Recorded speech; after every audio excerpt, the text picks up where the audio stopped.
وايرلس، يعني مو ريبيتر. هذه الطريقة الوحيدة اللي تضمن فيها السرعة. أنا أفضل استخدام راوترات ممتازة لمساحات صغيرة أكثر من راوتر، ويكونوا موصلين إيثرنت يعني كيبل، ما يكونوا موصلين وايرلس يعني مو ريبيتر. هذه الطريقة الوحيدة اللي تضمن فيها السرعة. الباقي كل شوي تنزل السرعة حسب النقطة.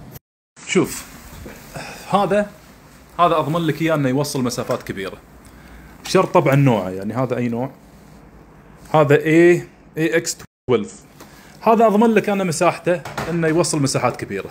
وهذا AX9000. في عندي جهاز على الماشي بخففه، فأعطيكم الخطوات بشكل سريع.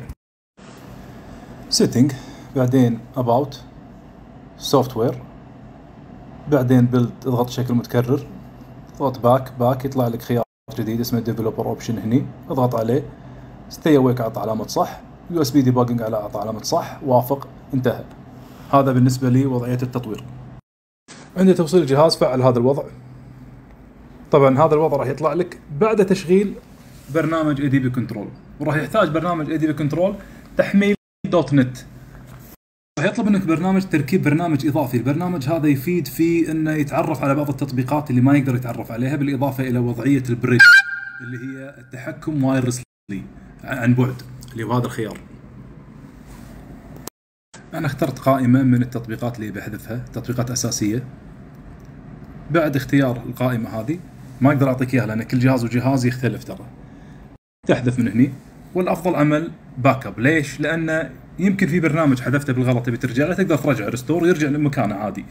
يعني مثلا البرينتر، إذا دشيت السيتنج وصار عندك فورس كلوز تقدر ترجع البرينتر من هني. عندك خيار هني اسمه بروسيس مانجر، راح يفتح لك كل التطبيقات اللي شغالة حاليا. يعني أنت تقدر تشوف اللي شغال عندك وما تبي، مثلا ما راح استخدم جيمز مثلا، هذا راح تقول له شو بلاي ليست موجود هني، وراح تحذفه من هني. فبالشكل هذا تقدر تحذف الاشياء اللي تشوف ان ما لها عازه مباشره. لا طبعا لا، ما يصير تستخدم شاحن غير مخصص لجهازك لشحن جهازك، لان الاجهزه تعتمد على استقبال A و V مو واط.